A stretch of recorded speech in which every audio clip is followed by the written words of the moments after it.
Hey guys, thanks for doing this.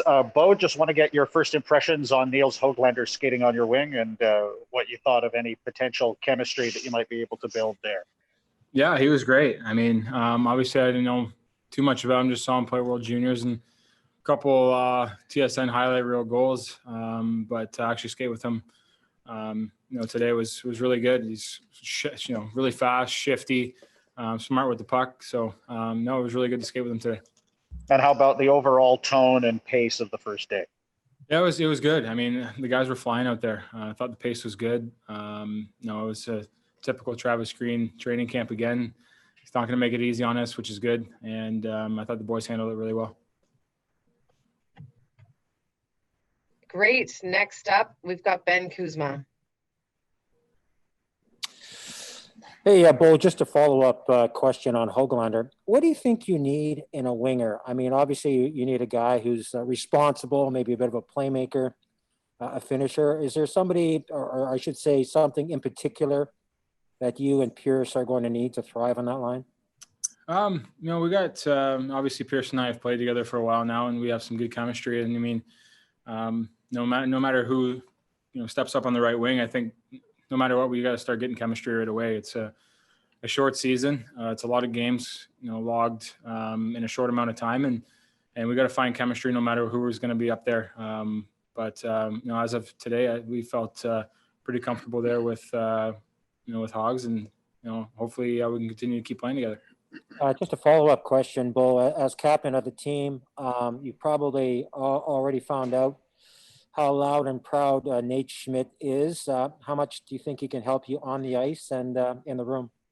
Yeah, I mean, I've only met him a handful of times so far, but he seems to be, ready to go and upbeat and energized, and obviously he's a heck of a player. So we're lucky to have him, and he's going to be a big piece of our puzzle this year, not only on the ice but in the room too. He's going to be a vocal guy that is going to step up and say things at the right times, and has a lot of experiences, playing a lot of good hockey. Next up is Ian McIntyre. Hey, Bo, when the team got Tyler Toffoli, regardless whether he played with you or played up a line, it was supposed to finally solve the mystery on your right wing of the second line. How disappointing was it to you to see him leave in free agency? And is there at all a deja vu feeling for you going into another training camp, not knowing who the third guy is on your line? I mean, obviously it hurts to lose a guy like that. He was well liked in the room, and obviously a great player and could fit basically anywhere in the lineup. It's obviously it hurts to lose him, but at the same time, we got guys coming up in our system and on the team that can fill that spot, and we got a lot of guys that can fill that role. So I'm not too worried about it. Thank you. Thanks, Ian. Next up is Jim Morris. Thank you. I had to unmute myself. Thank you. Question for both of you. I know it's been talked about a lot, but the idea of the All-Canadian division, what are your thoughts? I mean, instead of maybe seeing the Flames and the Oilers a couple or 3 or 4 times a year, you're going to play them a whole lot in the Eastern teams who you don't see as much. What are your thoughts about it for both of you, please? Yeah, I mean, for me, I think it's going to be a lot of fun hockey to watch. That's for sure. It's going to be a lot. I'm sure there's going to be some rivalries, some battles. Playing a lot of these teams 10 times. It's going to be a lot of hockey in a short amount of time, and I'm sure there's going to be a lot of hard-fought battles and a lot of hard-fought games. So it's going to be some good hockey to watch. Adam, what are your thoughts? Yeah, absolutely. I think it's something never seen before. Talking to my brothers who played in the North American League, they kind of have a similar thing. Play teams 9-10 times, and you get a rivalry going. So it's kind of cool to see that at the pro level, and I think it'll be great for hockey fans all around the world to see these rivalries happen in different divisions, especially for people growing up watching hockey in Canada, get to witness something really never before seen. Will you miss not playing some of the teams?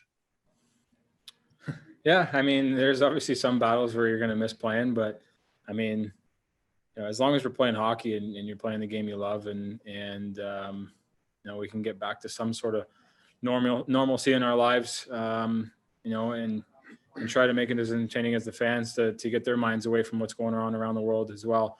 I think it's going to be good for a lot of people. Thanks a lot, guys. Next up is Gemma Cartson-Smith. Hi, gentlemen. Nice to see you. Kind of building off what Jim was saying about the unusual season. Obviously, you guys are some of the only people in Canada who are traveling for work right now. I'm wondering if you guys can talk about the optics of that. What's it like for you guys to be getting ready to fly to Edmonton and fly to wherever when so much of the country is kind of locked down? Yeah, I mean, it's going to be different. But I think, they've put so many rules and regulations in place that, we're not going to be basically doing anything but playing hockey and being in our hotel rooms and being with the guys, and basically going to be going to the hotel and into the rink and back. It's going to be hockey, which isn't a bad thing. It's just it's going to be a lot different where you're used to going to restaurants and traveling and going to different parts of the city, but it's going to be a lot different being in the hotel to the rink. So no, it's to keep us safe. It's to keep the people in the community safe, and we just have to follow these regulations and be as safe as possible. Is it something that you think about a little bit extra, Bo, with a little guy at home? For sure, yeah. I mean, I don't want to be the one to get it and bring it back to my family, and I don't want to be the one giving it to other people as well. And that's just something that you have to keep in the back of your mind. Be safe. Be follow the proper protocols. Wear a mask. Hygiene, all that kind of stuff, is going to be important for a long time to keep myself and my family and my teammates safe. Thank you. Next up is Jeff Patterson. Hey guys, Bo, just want to pick at the idea of team building. You mentioned that you really haven't got to know Nate Schmidt an awful lot. You've barely seen the guy. Training camp, whether it was Victoria or Whistler before that, a chance to get everybody together, new faces, do dinners and those types of things. Here you've got different quarantines, people are wearing masks. Like, how difficult is the process of team building and just sort of getting to know some of these new guys that are new to the fold here? Yeah, I mean, it's going to be a little bit different, but at the same time, I think we're going to be together all the time. I think we have 56 games in 115 days or something like that. So we're going to be together a lot. And I think, no better way to get to know your teammate than being with them every single day in the hotel room or in the hotel, having dinner beside the guy or whatnot. It's going to be, with each other a lot, and we're just going to have to get to know each other a lot more that way. Perfect. And with the last question for this group, we'll go to Daniel Wagner. Hey, Adam, just looking at who you're skating with in this first day of training camp, Roussel, McEwen, these are obviously two guys that have a two-way game, big, they grind. You can kind of see the shape of maybe what Travis Green is expecting from you this year. How have you worked on that two-way game, and have you worked on face-offs to be a reliable third-line center? Yeah, absolutely. I think a big thing was for me this offseason was getting stronger and quicker. And, I've gone over video and watched clips throughout the offseason, working on different parts of my game and, just kind of get my mind right for the season. And, I think definitely been working on face-offs, and I think that's going to come with, strength and quickness. But, I know face-offs a big part of my game, especially if, Sutsy isn't on my line to help out. I'm going to be the guy who has to bear down and win those battles in the dot. That's something that I know I really needed to work on, and that's going to help, with O-zone draws, D-zone draws being relied on in certain situations. And, I think this year I'm ready for that role, and I'm excited to, show that I can be put out there and relied on. This may sound like an odd follow-up, but do you feel like maybe the fast twitch reaction times that come from playing video games might actually help in that situation? I don't know about that.